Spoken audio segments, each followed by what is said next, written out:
Good evening. Kamusta naman kayo dyan, mga ka-deep divers? Ay, actually, ang dami pala nagsalita dito. Hindi ko pa nalagay na alcohol. Good morning. Ayan, kamusta po tayo dyan? Mag-catch up naman tayo dito sa mga latest na pangyayari sa ating bansa. Ang dami natin pag-usapan na medyo nakaka-depress. Totoo lang. But before we go there, papasalamat po tayo. Actually, magsas. Um, Malaking thank you po tayo sa lahat ng mga followers natin. Thank you so much sa lahat ng mga support nyo, sa lahat ng pagmamahal nyo. Eto na guys, officially, ginawa na natin production level Kalye/Konya survey. Kalye survey siya, pero may nagsabi, bakit sir parang Tagalog, parang Konya? So ginawa kong Konya survey, right? Pero in fairness, thank you din, shoutout din sa lahat ng mga kababayan natin na pumayag na i-share yung kanilang mga uh, anong masasabi natin dyan? Opinion at kanilang mga aspirations para sa ating bansa. At saka yung iba, alam ko ilang pa ngayon ba dyan, if not alanganin, but at least many people were willing to share their opinion, especially off the record. Nung hindi na tayo nasa on the record na ganun. Pansin ko, pag nakaganyan ka, parang nako-conscious ang tao eh. Sabi ko, hindi nga for, hindi ito sa official media ko, this is just for my personal. Although minsan para lang sabihin ko na para lang alam nila na hindi ito Vitali or something. Pinapakita ko ang ID ko na legit tayong media, but actually I always say this for our own at kanina, shoutout naman dyan kay Kuya Willie for the fantastic facilitation at kay Boss Dan also for helping dun sa ating mga live talagang the best na conversations at thank you talaga sa lahat ng mga kaibigan natin from across Metro Manila.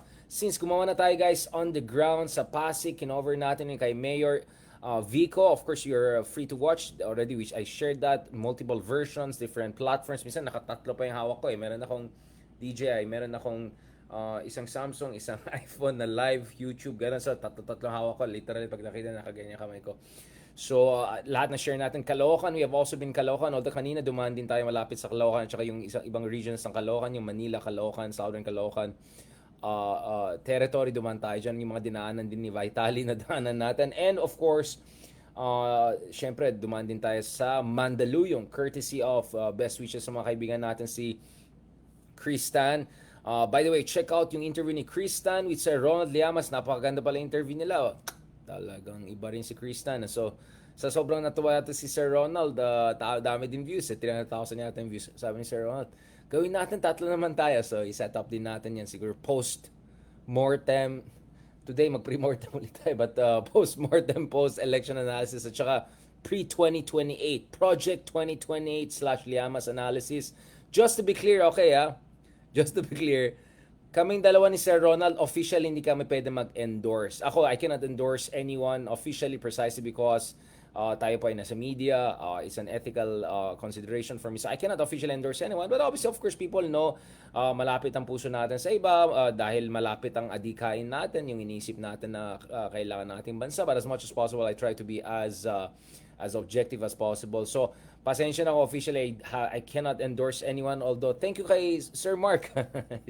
Project 2028. At kay Sir Ronald naman, just to be clear, hindi rin siya pwede mag-endorse sa anyone. He belongs to a political party, yung mga progressive parties, yung mga kaibigan natin sa akbayan. So, he cannot endorse anyone without consultation doon sa kanyang partido at kilusan. So, yun lang. So, just to be clear, wala kami in-endorse sa election na ito. Unless, in the case of Ronald, it's endorsed by his party. And in my case, unless magpalit tayo ng trabaho. Which I'm not gonna do that. I'm happy where we're more or less where we are. But speaking of being happy where you more or less are, eto guys, sabi ko kailangan talaga natin itong Kalye survey natin. And I'll tell you guys, it turned out much more difficult than I thought.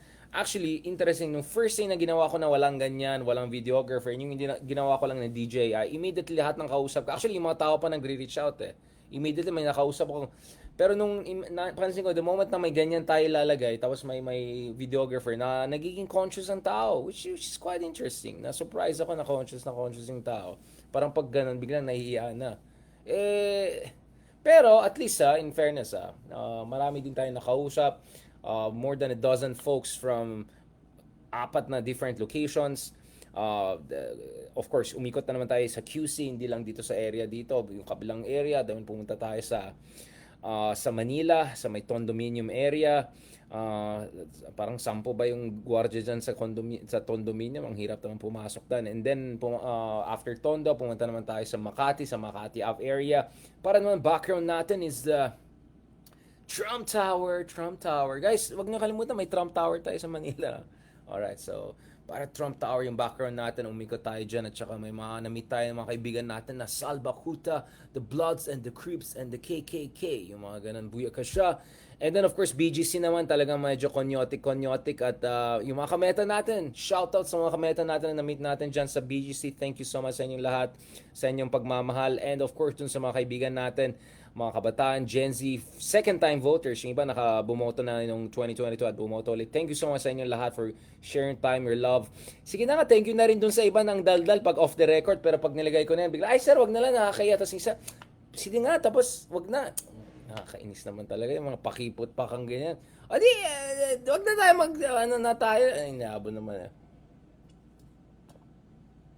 But anyway, in fairness, sa QC kasi sobrang dali eh. Pagbaba ko pa lang, kausap ko na si kuya, okay na, may sagot na. Yung isang kuya nga nakausap natin, hindi niya na pinapansin yung customer niya. Sabi ko, sir, may customer ka, okay na yan. Hindi, mamaya, sagot mo na ako dito. Medyo worked up si kuya eh.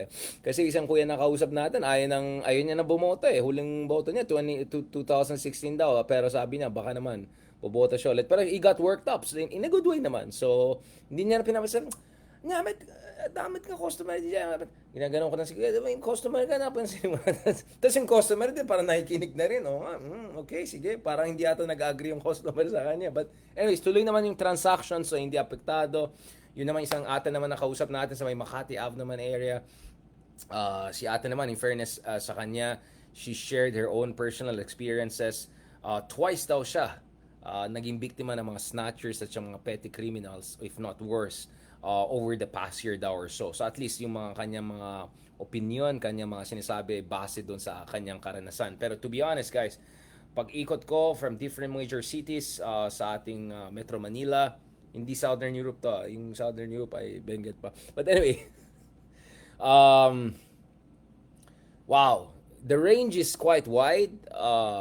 We talk to folks from, I could easily say, A, C, D1, D2, E. So basically, lahat nakausap po natin. Yung ibang kaibigan na nakausap natin ay informal sectors. Yung mga kausap natin ay meron na silang bahay lupa. Yung ibang kausap natin ay working class. Yung mga kausap natin ay medyo angat-angat sa buhay.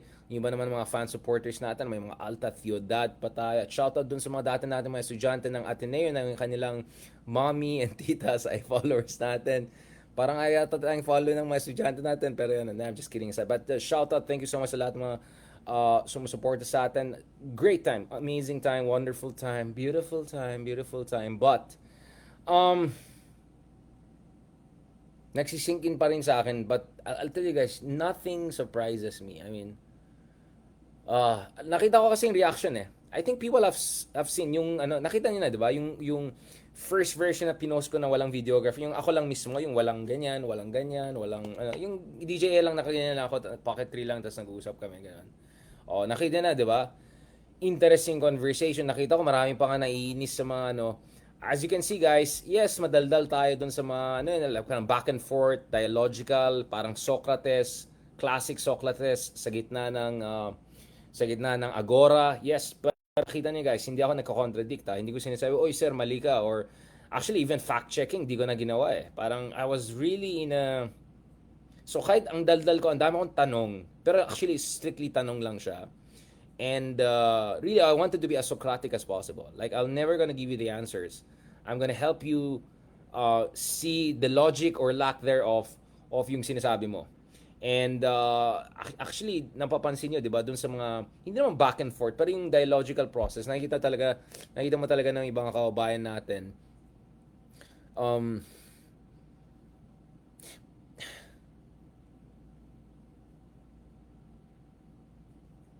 Obviously, a couple of things were happening at the same time, no? So unang-una, syempre, conscious ang tao pag nasa on the record. Gets ko yan. Lalong-lalo na yung iba kasi sinasabi ko, ano lang pangalan niyo, sir? Hindi naman kailangan bigyan ng buong pangalan. Yung iba, binigyan ng buong pangalan. So, I won't be surprised if some people who shared their full name ay medyo conscious. Baka may sasabihin sila, baka may mali or sinong ganyan.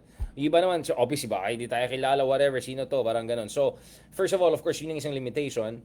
You don't know how fully comfortable yung mga ibang tao to share their opinion at how comfortable they are to share their opinion on the record. Kasi napansin ko, especially sa Tondo, daming sinasabi nila kuya, off the record, the moment nalalagay ko tong microphone na ganyan, immediately, ay sir,ista ako sir, mga ganun. So, obviously, that's one caveat. The second caveat is, siguro, ito nakita ganito, siguro meron na siyang perception na itong tao na to, siguro hindi ko naman masabi na okay yung EJK sa harap niya, okay yung ganun. So nakikita mo yung ibang sumasagot, at least yung one version na na-publish na natin so far. Parang tinatansyan pa yung response ko eh. Eh ako naman parang poker face lang, tanong lang ng tanong, follow up ng follow up. So siguro there's also that factor of them trying to see ano yung reaction ko, kaya nag-shades ako para hindi makita yung mata ko na nag-react. And then, how should I put it? Obviously, minsan inisip ko rin, to what degree talagang methodically tinitignan natin yung mga assumptions natin, argumento natin. Kaya isa sa mga tinatanong ko, halos consistently, sa lahat ng mga nakausap natin, and again, as I try to be as random as possible, like just drop by here in Manila, just go there, and then just, every 10, 15 person kausapin ko. So, of course, hindi siya perfect random sampling or representative sample, but nevertheless, hindi yung first na makausap ko or last na hindi ka naman, medyo randomized ang konti. Nevertheless, ang napansin ko is parang una medyo maraming disclaimers. Oh, ayaw natin ng ganun, gusto natin ganun. And then paunti-unti pag kinausap mo, lumalabas na yung ano talagang gusto nila. So parang eventually papunta parang deductive eh. 'Di ba? Parang eventually papunta na rin dun sa gusto nilang sabihin sa dulo, even if pag ganun yung discussion. So you could see that a lot of people already have their minds made up. Even though sometimes you wonder gaano ka methodical yung approach dun sa mga assumptions and all. And of course, isa sa mga tinanong natin halos sa lahat is, saan kayo kumukuha ng impormasyon na yan? So kunyari, marami tayong mga nakausap na kababayan natin na sinabi nila, tumaas ang krimen, mas malala yung situation ng droga. So immediately ang tanong ko is, saan po nyo kinukuha yung datos na yan? Is this from PDEA? Is this from PNP? Ganon. And then dun makikita mo na halos lahat umamin na sa social media nila nako. Except yung kay ate na sabi niya, ito yung karanasan. Kasi parating ko sinabi, ito ba ay base ba sa karanasan nyo po? Or ito pa ay base sa mga nakikita nyo online or sa TV? Saan nyo po nakukuha yan? Ginugoogle nyo pa yan? So, it looks like marami sa ating mga kabayan, at least dun sa mga nakausap natin, again, as random as possible, and siguro marami tayong nakausap na CD1 or D2 na basically ito yung majority of population, especially D1 and D2. Parang ang dating sa akin is benta sa kanila yung argumento ng mga ka-DDS na talagang lumalalang droga, problema ng droga, lumalala yung problema ng krimen. Kaya parating saan nyo po kinukuha yung informasyon na yan? Ginugoogle nyo pa, tapos yung isa nga ng mamin sa Wikipedia, check mo ba kung saan? Like, so, I just found that interesting. Again, interesting but not surprising. Like, not surprising because as we'll discuss very shortly, the data very much reflects what I've seen on the ground. No, again, as I said, sobrang randomized. Like, oh, kuya, kamusta? Oh, ganyan. Tapos baba, ganyan. So, hindi siya yung, dito tayo kasi maraming kakamping dito, or pumunta dito, maraming loyalists dito, or pumunta tayo, maraming DDS. Hindi ganun eh. Right? And this is NCR we're talking about. So, hindi ito solid north, solid south. Hindi. Wala. Hindi ito Bicol, hindi ganun. This is just NCR. Right? Basically, melting pot. So, that was quite interesting. But then again, it just confirmed some of the hypotheses we have been running. And if napanood niyo yung kagabi, yung kausap natin si Prof. Cleve Arguelles, when we went through the data, and of course, I don't rely only on one survey agencies. I look at 10, 12 different, including half of the surveys we discussed here ay confidential po. Directly kinukuha ko sa campaign teams or yung mga tao na may privately commissioned survey. So, hindi ito for kumbaga, shaping opinion or manipulation or mind conditioning. Hindi. It's just basically it's an internal data. And I was able to look at it and look at the sub demographics, dynamics, etc. So we look at 10, 12 different surveys, and based on that, we come with some general hypothesis. So basically, I would say, guys, basically ang masasabi natin, guys, dito is na-confirm uh, yung mga iniisip natin ng mga bagay-bagay at na-confirm basically lahat ng mga, well, things I've been warning about but for quite some time, right? So, before we jump to conclusions, because sabi ni Richard, sabi na naman ng kasi Richard, itong ganito, ganyan, ganyan, kanausap mo, ganyan, ganyan. Pero kami mga middle class na sobrang ganyan. No, ito po yung mga numbers na meron tayo. So actually, if you look at yung mga katulad natin na middle class, huwag tayong magpanggap. Hindi naman tayo katulad ng iba na alam natin kumita ng bilyones sa Farmali, kumita ng bilyones sa Piatos, kumita ng bilyones sa confidential tapos sinasabi pa rin nila na kunyari sila, yung mga ganun. Tapos yung iba may bag sila na laki-laki, yung letter ng Gucci mas malaki pa sa but putting aside yung mga Novarish at saka yung mga ibang kababayan natin na katas ng Farmali, guys, ito let's just be honest, real talk tayo. Ang mga DDS candidates, basically Bongo and Bato, ang pinakamalakas na support base nila ay ABC as a proportion of the ABC. Obviously, overall of course, tayong pinakamaliit na major demographic, di ba? BC, whatever, right? We're under 10% basically, right? C is like 6% or something like that. So yeah, malit tayo as a share of the overall population. Pero doon sa malit na share na yan, ang pinaka sinusuport, ang majority ng sumusuporta kay Bongo. And almost majority ay papunta kay Bato. In fact, number 3 is Erwin, number 4 is Pin Lacson. In fact, this is the full number for you to say comparison with other socioeconomic classes. So ito So as you can see, this is A, B, C, D, and E. Yung green, ito yung kulay ng mga DDS. So you could see, the DDS do best among ABC. Ang taas ng green. Malamang red mostly dahil alyansa yan and with the resources and all of that. But you could see that comparatively ABC yung best. And then so ang Class D. In fact, Bongo is down from 55% to 42%. Class D is around 60% of the population. And around doon sa 2025 to maximum 30% population, which is Class E, Bongo is down to 45% from 55%. Right? And then Bato is from 41% to 38%. Interesting, si Bato is way lower, almost double digits sa ABC kumpara sa D. So sa ABC, Bato is at 41%. He's only at 32% sa Class D. So, this is what I'm saying, guys, na walang kakwenta-kwento yung argumento ng mga argumento. Yeah, for all the coniotic accent meron tayo, actually, we're anti-elitist. I'm 100% anti-elitist because not only is it ethically questionable, it's data-wise nonsensical. It's not backed by evidence. It's not backed by evidence. You go back to 2016, again, ABC yung pinakamataas na share ng vote. Remember, Digong got under 40% of the total vote. But among ABC, he was way above 40%. So we saw also with Sara Duterte, 50-60% majority support among ABC. So I think before we jump the gun and say, let's be absolutely clear about that, guys. Actually, the middle class parang may problema tayo, guys. Seriously, like Bato, if not the other guy, these guys are potentially facing ICC warrant of arrest. And ICC will not issue warrant of arrest if talagang walang preponderance of evidence that something really wrong, seriously went wrong dun sa war on drugs ni Digong. At least in the case of Digong ay medyo awanan. Naisuna, di ba? Again, just to see how the data makes sense, again, you can clearly see in Mindanao, Bato is, also this is double or number, no? So in fairness, we also have other sub-demographics we can show you, but this is the latest one. So ito yung pinaka-latest na last survey, pre-election survey for 2025 kasi covered until end of April basically, right? So again, Mindanao, kitang-kita natin, green lahat. So you see the consolidation behind the Duterte candidates, given na yan. And then Metro Manila, you can see the Alliance is doing better. But then again, even in Metro Manila, supposedly one of the most developed parts of the country. Again, ang taas ni Bongo at 39%, right? Bongo is at 36%, rest of Luzon. Visayas is at 52%. And in Mindanao is 63%. Bato is 70%.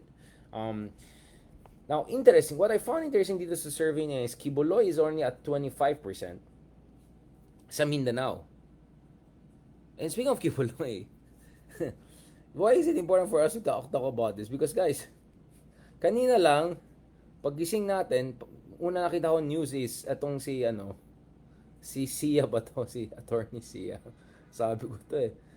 Tama yung sinasabi ni Sir Ronald. Kung lumulubog ka na, huwag ka na gumalaw. Ito, hindi lang gumalaw, parang nag-ano pa, tumambling pa, nag-cha-cha pa siya, di ba? Nung parang yung sabi niya, tignan mo nga yung assistant ko. Tapos nilait pa niya yung assistant na para sabihin niya wala siyang bahid na, alam mo na, di ba? Uh, so, lumala yung situation. So, tuloy, pinapa-disqualify na siya ng COMELEC, di ba? Um, so, sabi ko, okay, that's interesting. Ito, si Kuya Ian. Oh, din-disqualify niya. Now, just to be clear, I think final line name niya nandun sa balota and he can still appeal this. So, hindi ito final. Pero medyo alanganin yung situation niya. And then just as I was saying, like, ayan tuloy, ayan kasi, biglang, immediately parang, wait lang. Wait.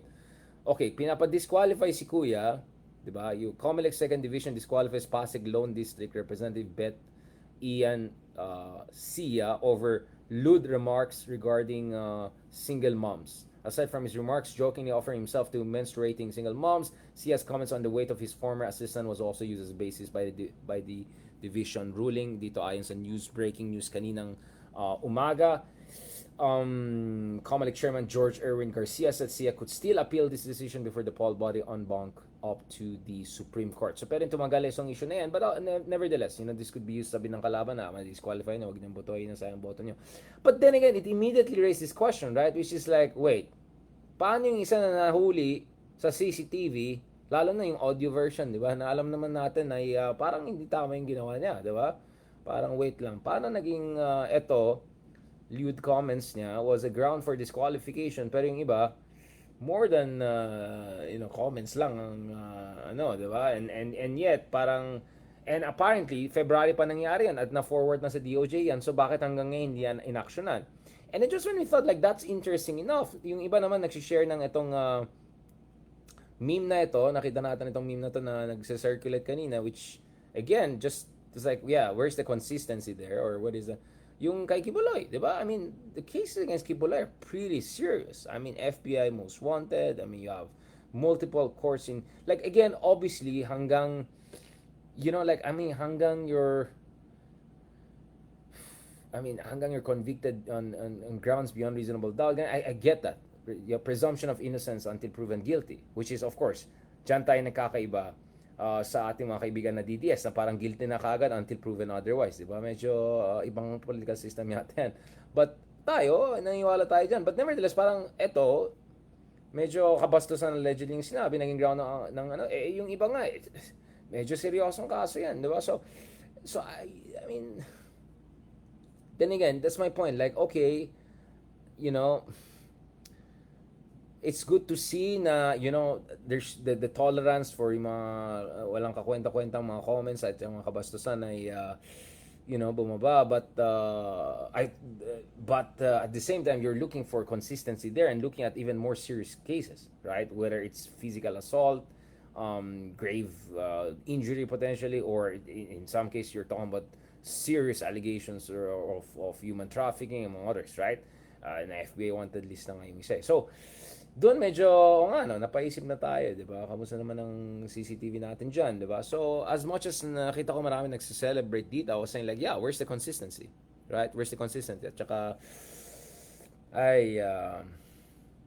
and then as if that weren't interesting enough, biglang may nag-message yung mga ibang abogado, election lawyer friends natin sa atin. Kaya sabi niya, wait, wag natin kalimutan, 2019 pa, ito pa yung isang kaso. Yung yung kaso sa Duterte Youth, right? Oo, medyo na rin yan. So 2019 pa lang may mga kaso na laban sa Duterte, at saka alam natin very storied ang itong party na yan. So ito yung, if I'm not, ito yung kaso nung nila attorney Maranyon the third, di ba? Yeah, I mean, crazy, di ba? Ito yung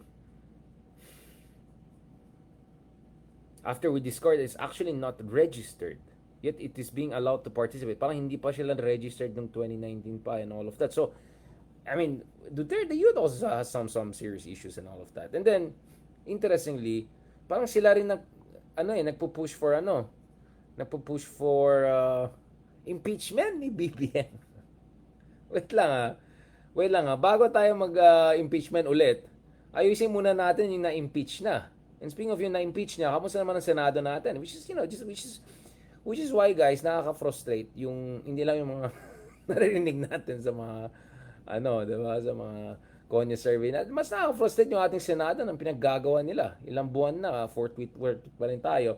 And looking at the Senate race, forget about the final result. So far sa Senate, ilan ang kandidato dyan na sa top 15 or top 20 even na consistently pinopoint out yung mga Mary Grace Piatos issue, consistently pinopoint out yung issue ng, I mean, I can only think of Heidi Mendoza as one of the 20 top 25 30 candidates who has consistently been harping dito sa issue, harping on itong issue ng accountability, transparency, corruption, the Mary Grace Piatos issue. But guys, please tell me, anong sinabi ng ibang dalawang candidates na medyo malakas-lakas ng konti sa surveys sa mga issue ng Mary Grace Piatos, issue ng ICC, issue ng the impeachment issue, right? Yung isa nga parang political issue lang daw, 'di ba? And then I don't know, next thing you know, baka ma-endorse pa ng INC or ganun. Okay. Okay. Parang digong style. Yung wag mo nang sabihin ng okay. No, but I'm absolutely disappointed. I'm absolutely disappointed na with the exception of siguro Heidi Mendoza and of course Luke and a couple of other progressive candidates and of course yung the whole Makabayan bloc and all. In fairness sa kanila, consistent sila. They have been consistent about these issues and all. Not to mention yung issue ng alleged issues ng corruption sa budget, mga anomalies, ganun. Dun sa mga top candidates ng pink or progressives, the level of policy discourse on this issue that I'm hearing from them is like nowhere close to where I should see it. And in fact, nakakabahal yan because okay, I just discussed Duterte Youth kanina, di ba? So if you look at the survey, guys, base sa alam natin, although some other surveys are even more depressing, pero dun sa mga nakikita natin, it looks like at least Chel Jokno has more than what? Almost sure si Chel Jokno, but again, nothing is sure until it's sure, right? So I don't want to create complacency. So please vote for the best progressive party list you believe. Remember, sa party list, isa lang option mo, di ba? Kanina nga tinatanong ko dun sa mga kausap natin sa Kalye survey, like, sure na ba kayo? So basically 50-50. Dun sa iba, sure na sila dun sa 12 na gusto nila. So kutob ko, ito yung PDP Laban slate or something. Or, I don't know, Alliances slate. Pero mas PDP Laban eh. Pero yung iba, parang hindi sila sure. And then, actually, nakalimutan ko itanong pa nga yung party list. Hindi na umabot yung discussion kasi parang sabi ko, baka ma-depress ako lalo pag tinanong ko pa yung party list. Baka kung ano na makuha kong sagot. But anyways, I don't want to be prejudging things. But sometimes, naintindihan ko rin sarili ko, baka hindi ko tinatanong itong issue na to or ganun. Baka kasi, ganyan. But, I mean, if you look at it, guys, halos sigurado na makapasok ang I just want to show it here. Halos sigurado na so Duterte Youth, for instance, right? Duterte Youth may get up to three guys representatives, and this in spite of the fact na may discovery pa nung isang election na parang hindi sila registered, and then you had that Cardenas move of pinapatanggal mga nominees para papasok. I mean, like which makes you wonder, like, what's going on here, right? So I want to just give the exact breakdown and numbers. And then there's this party list na 4-piece. Ito. One 4-piece. Ang dami palang 4-piece. One 4-piece is projected to get around 10% of the total votes. So that could give them up to 3 seats. 5 Duterte Youth is expected to get around 7.4%. ACT, CIS. Ito ba yung mga Tulfo ba yan? 4.5%, number 3. So, nakita niya, ang laki ng agwat ng 1-4 piece. Ay, anong party to? I was like, Duterte Youth. Like, what are they standing for?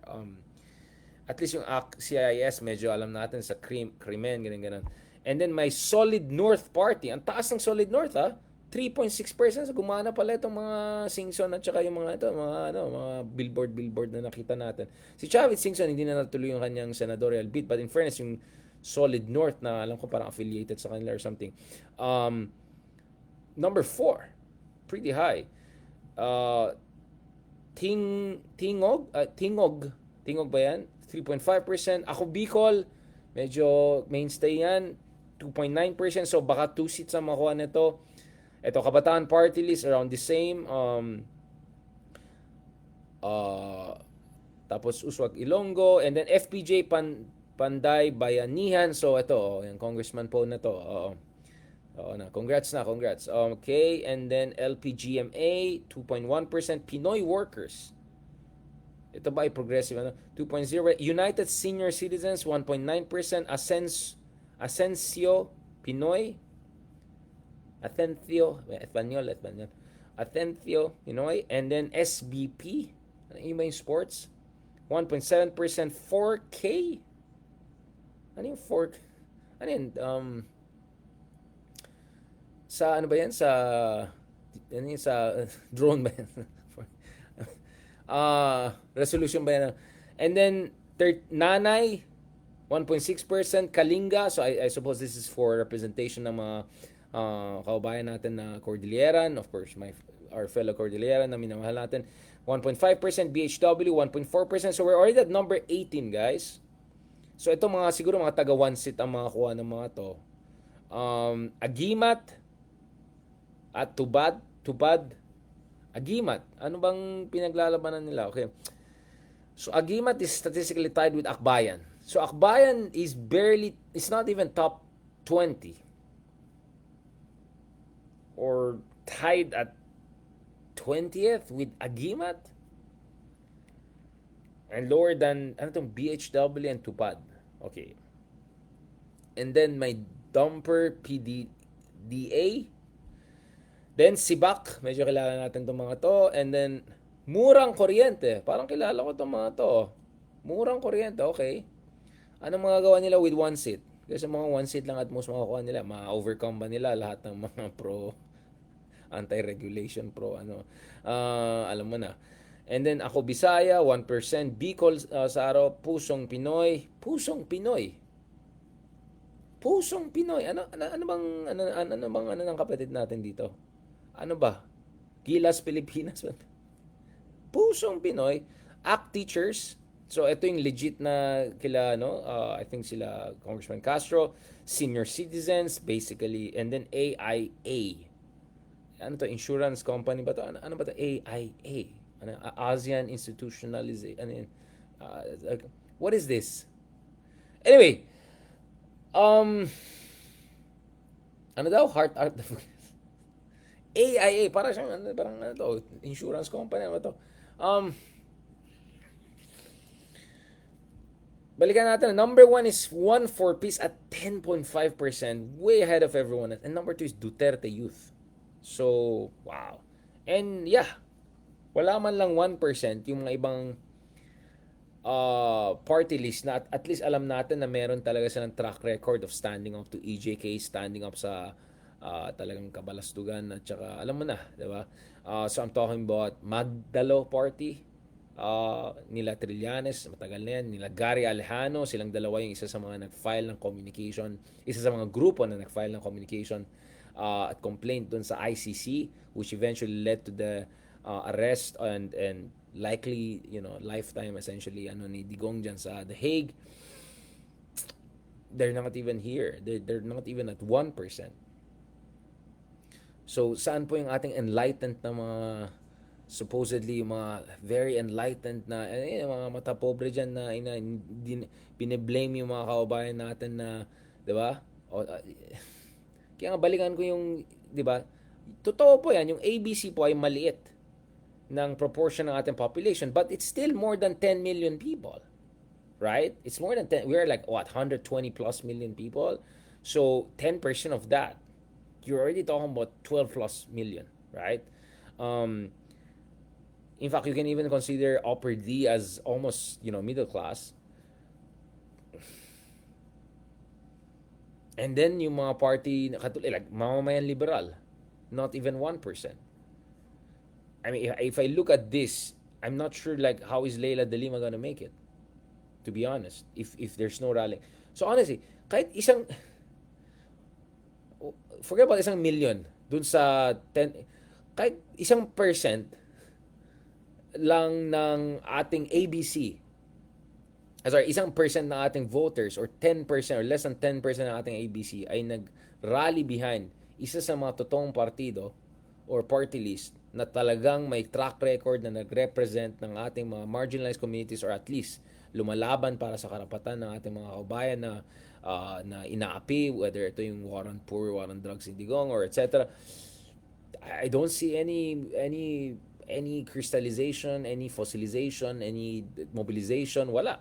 While at the same time, you clearly can see ang laki ng mobilization behind anything that is attached to Duterte's. And then, maraming mga regionalistic parties, and then of course, maraming din mga parties na tayo-tayo lang ng mga trapo. So again, dito makikita mo talaga guys, nagkukulang talaga yung tayo mismo na mga middle class na may konting mayroon naman tayong mga konting privileges, may access naman tayo sa matinong information, medyo nakapag-aaral naman tayo ng mabuti ng konti, I mean kahit papaano, nag-expose naman tayo sa political literacy and political thinking, medyo nakapag-travel naman tayo, medyo nakikita naman natin yung mga ibang sistema ng ibang bansa na nag-work, and then out of 10, 12, 15, 20 million na middle class natin, wala man lang 300, 400,000 na gustong bumoto sa mga katulad nila Leila de Lima, right? Or Magdalo. And then basically regionalistic parties at saka yung iba trapo parties, basically ano lang nila yan. This is their affordable way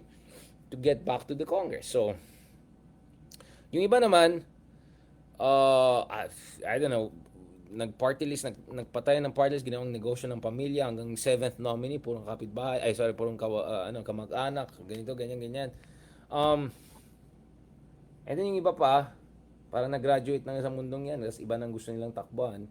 And then napaka-entitled pa. Yung isa pa nga, interesting parang galit pa siya kasi mukhang matatalo siya eh. Tingnan, so ganito, so dalawang survey yung lumabas in the past few days on the Manila race.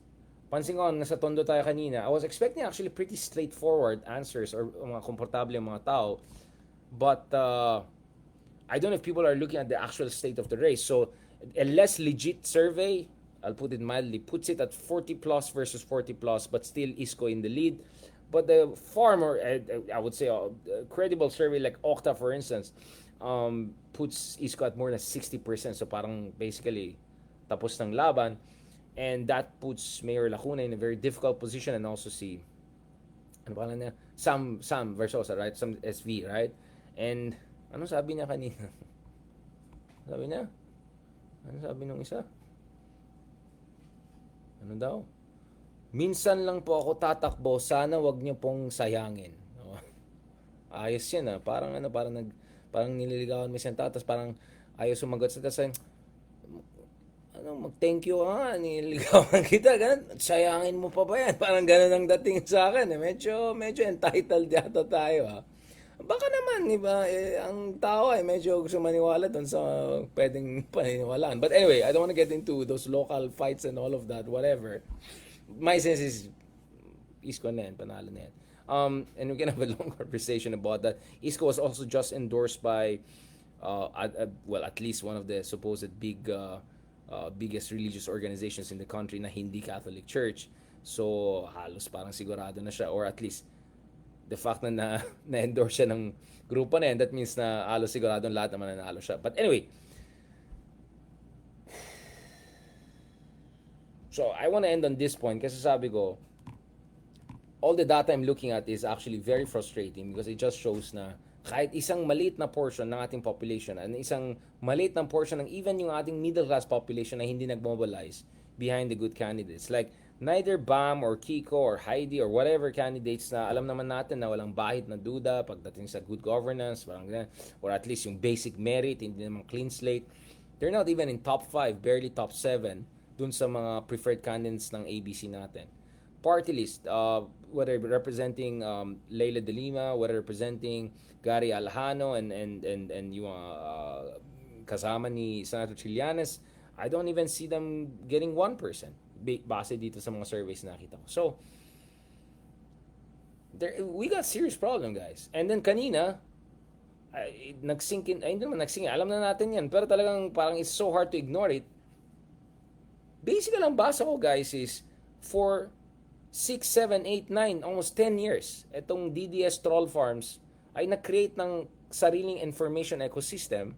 At dun sa 6, 7, 8 years na nasa poder sila, and I'm saying up to 8 years because yung isang anak, yung mga hilig sa Mary Grace Piatos na yan, ay in charge of the most most resourced, well-resourced department. That's the DepEd, di ba?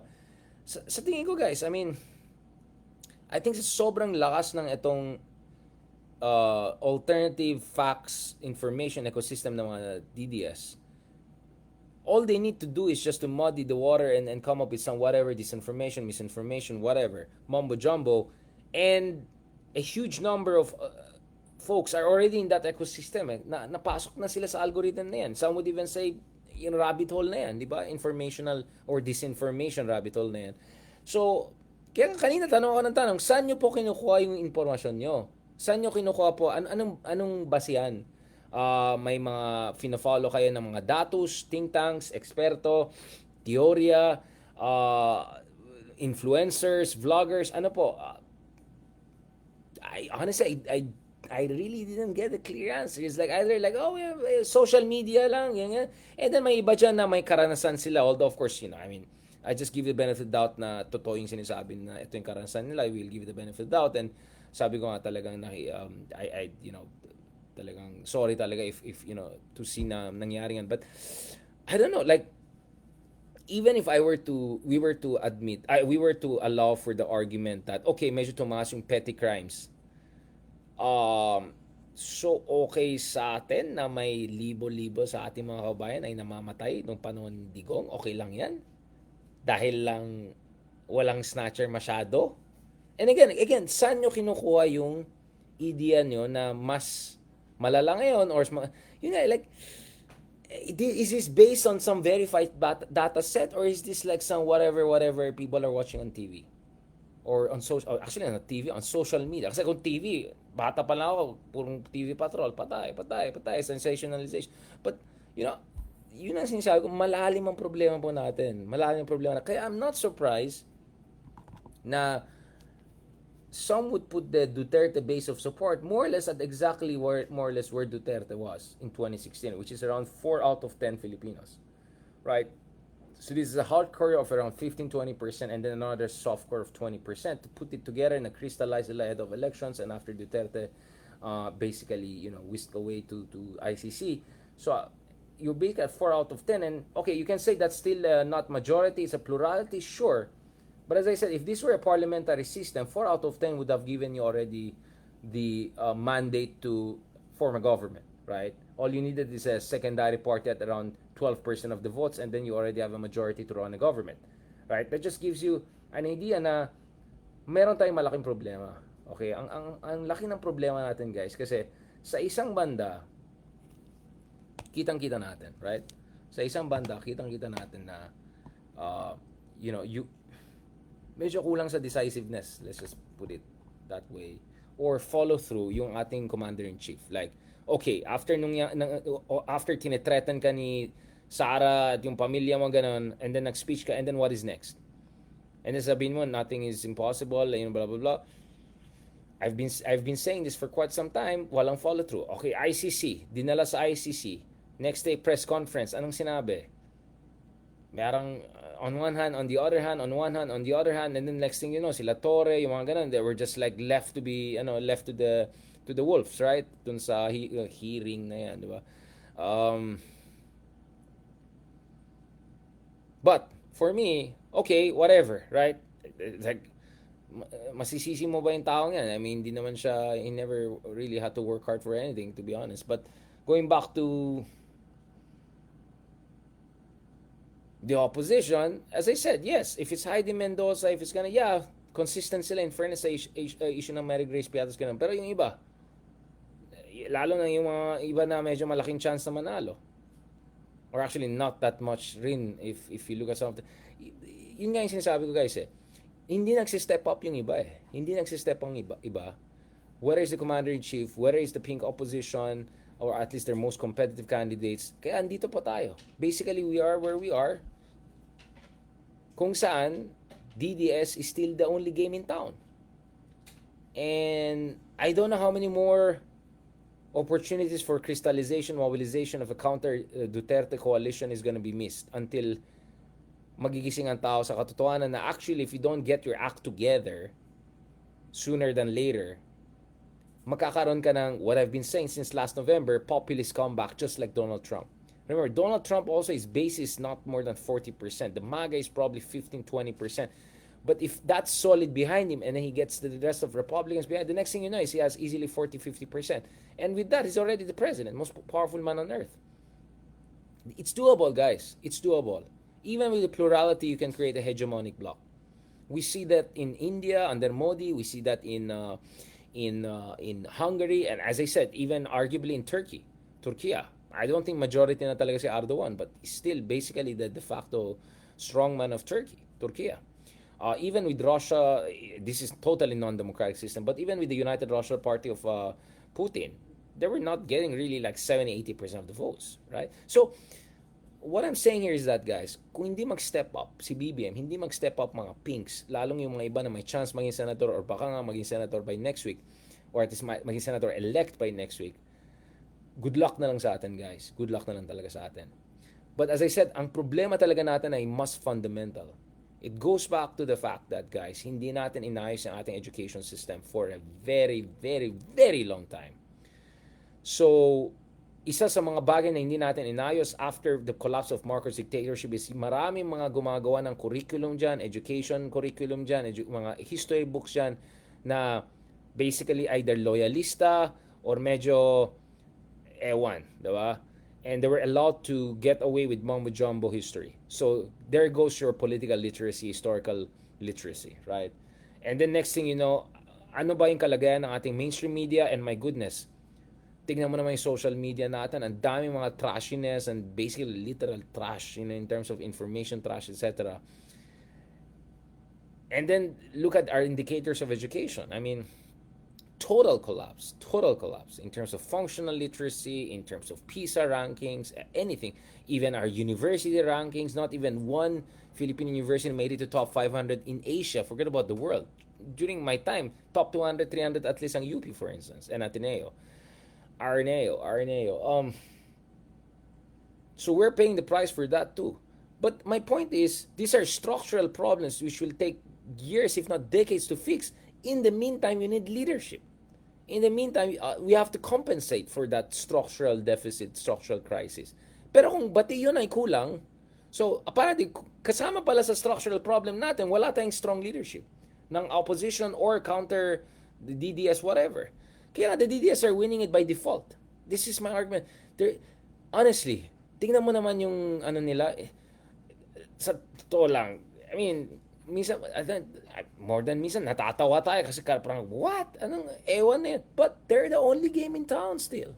They're still the most crystallized, fossilized, mobilized, sabihin natin, all over the place na sabog yung ideology na, whatever. But nevertheless, it resonates. And I could clearly see that with talking to people, hour after hour and after hour across Metro Manila. I'm not even going to other places na alam natin lakas ang support base ng mga Dutertes, but just here in Metro Manila, in 4 or 5 major cities in Metro Manila, kitang-kita ko talaga, nag-work talaga itong linya ng mga Duterte na, bumalik ng ganyan. Kaya sabi ko, saan nyo kinukuha yan?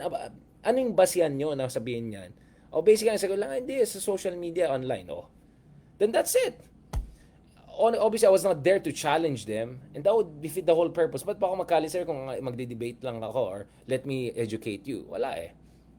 But it was a reaffirmation ng itong instinct natin, or actually not instinct, reading of the data natin or reading of the writing on the wall, na malaki talagang problema natin, guys. Yung information, disinformation rabbit hole na nilay down ng mga Duterte over the past decade, seryoso po yan. But as I said, that whole Dutertismo thing works is precisely because other things failed. So they're the price we're paying for all the failures. Failure in our education system in terms of political literacy, historical consciousness, historical facts, critical thinking, and at the same time, guys, we're also paying the price. Oh, and by the way, as I said, kaya I keep on mentioning ABC. Itong mga tao na to ay privileged, middle class, upper class, pero pati sila, majority na ABC, bumoboto kay Bongo, but connect the dots, right? So, it's a comprehensive problem across all socioeconomic classes. Let's just be clear about this. So please, let's get rid of this elitist nonsense. At the same time, guys, if hindi magsi-step up yung mga pink candidates, kung ang pa-cute lang yung mga ganyan, if hindi passionate politics, I'm all for do budots, right? Right? I'm good. I'm okay dancing. Make sure you just dance well. But okay, do that, no problem. But back it up with passionate politics, with conviction. Ganun, ang pa-cute eh. Good luck na lang sa atin, guys. Good luck na lang sa atin. Having said that, no choice. You want to make sure at least one or two decent candidates get into the... I say decent because honestly, none of those competitive candidates really impressed me. As in none. Zero. None of them would have been even considered for any top position in any... To be honest. You know, like... Okay, we don't have to talk about Norway or Scandinavia. You get what I'm saying, right? I don't have to spell it out. Alam na natin yan. So I think our what's painful is our alternatives to this is at best mediocrity. And my goodness, good luck na lang sa atin if we don't fix this. And the reason why I'm mentioning this and still not giving hope is because I know we have alternatives to the mediocre alternatives, to put it nicely even. But we have to work on that. And kaya mahalaga po yung suporta nyo. Mahalaga na tuloy-tuloy itong mga diskusyon natin. And on my part, in my own little way, konyotic way, whatever way, pabebe way, whatever you want to call it, I'm doing my best here. I'm looking at the data. I'm looking at the numbers. I'm doing my studies. And I'm also going on the ground and talking to people and all. Right? Because you want to appreciate, you want to understand it. Right? So, hindi lang makausap natin mga politiko, campaign people. Kausap din natin mga kabayan natin. And I'm willing to hear their side without challenging it. Yes, I throw a lot of questions and ayoko ng dead air kasi at saka ayoko yung mawala ng... But I didn't challenge. I just was there taking it in. Even if sobrang disagree ako. There was misogyny. I completely disagreed with that. Even if that misogyny, you know, like, wala akong pake sinong target. Misogyny is wrong, period. Right? Wrong, mali yun, diba? I heard sexism, misogyny. I heard, like, basically opinions based on fake news. Hindi ko na challenge. Parang, okay, let's just be patient. Let's just listen. Right? Like, tarang teacher mode, right? But, I'm telling you guys, if we're stuck with the mediocrity, which is our alternatives, basically, and I'm not talking about Heidi Mendoza and those kinds of people who can definitely be part of the future of our opposition, or alternative, I'll just call it, better alternative. Good luck na lang sa atin. Good luck na lang talaga sa atin. Because ang tagal na itong challenge natin para ayusin yung education system natin, basic institution. That's gonna be a long-term challenge. But in the meantime, dapat mag-step up. And I'm just not seeing it. My goodness, if Leila de Lima doesn't make it to the next Congress, it's precisely because hindi siya sinuporta ng mga ibang candidates. How many times you saw this opposition candidate, lalo yung mga competitive, going around together in solidarity and all? Kanya-kanyang diskarte. If makinig tayo kay Sir Ronald, it's even worse than that. Right? If sana they all work together, one team, ganon, di sana ngayon, pasok si Chel, pasok si Leila, pasok si Bam, pasok si Kiko, highly competitive si Heidi, ganyan, go on and on. Yan ang sinasabi ko sa inyo, guys. Alright? On that note, before I say something more, and baka magalit na naman iba dyan, thank you so much sa inyong pagmamahal. Thank you so much sa inyong suporta. Kaya tuloy-tuloy lang itong mga ginagawa natin. As I said, these are not happy times politically, and it's way more than unhappy times, I would say, politically. Pero dahil sa inyong suporta, talaga nagkakaroon tayo ng lakas ng loob para tuloy-tuloy yung itong ganitong mga discussion yan. And to be honest, you look around, okay, if who else is gonna do this, right? Who else is gonna do this? Thanks to your support and your patronage, we have been able to at least have some platform, some voice. At alam natin, many people who actually matter of influence, power, etc. Nakikinig sila. I know. So, sabi ko nga, the least I can do is to call things out, to do a pre-mortem, basically, of the 2025 elections, for the alternatives, and to explain why. We shouldn't be surprised if come Monday, Bongo and Bato not only win, but do well, and that it's quite possible, if not probable, na we may not even have even a single. Like, just in case. Of course, you're still hoping for the best. And just the fact that eto na, we're just few days removed, and practically all surveys are telling you the same thing, na sobrang alanganin yung mga candidates na dapat, obviously they should be in the Senate, obviously they should be in Congress. That's talagang alarming bells dapat should be set off.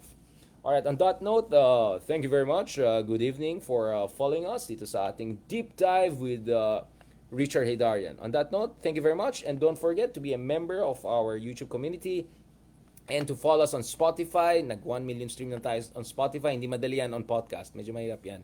Hindi yan katulad dito Facebook, YouTube na minsan isang video lang naka 1 million, 10 million views ka. Mahirap sa streaming. Kasi talagang mga super followers mo lang makikinig. And we have an average of 40-45 minutes listening in sa podcast natin, which is one of the highest in the country easily. Right? So thank you so much for that. Maraming salamat. So don't only follow us here on YouTube, Richard Heydarian Vlogs, and dito sa Richard Fernando Heydarian, and please also follow us also on Spotify, Deep Dive with Richard Heydarian. Okay, Deep Dive with Richard. Maganda nga pala, mga Deep Dive with Richard Heydarian. Of course, mga favorite callers natin nandyan, Royal Purple and Tiffany. Alright? Thank you very much. God bless, and advance happy Mother's Day sa inyong lahat ng mga mommies, lahat ng mga future mommies, lahat ng mga na nanonood sa atin. Future mommies, kasi may mga kaibigan tayong kilala na malapit na maging mommy soon or maging mommy again soon. So thank you so much again. Speaking of that, sana hindi lang yung isang bastos na lang ang yun ng COMELEC. Sana medyo tignan din yung mga may seryosong kaso sa FBI, sa mga korte, at yung kasi yung mga nag-CCTV ka na. Okay, alam niyo na yan. Thank you very much. God bless, and talk to you soon.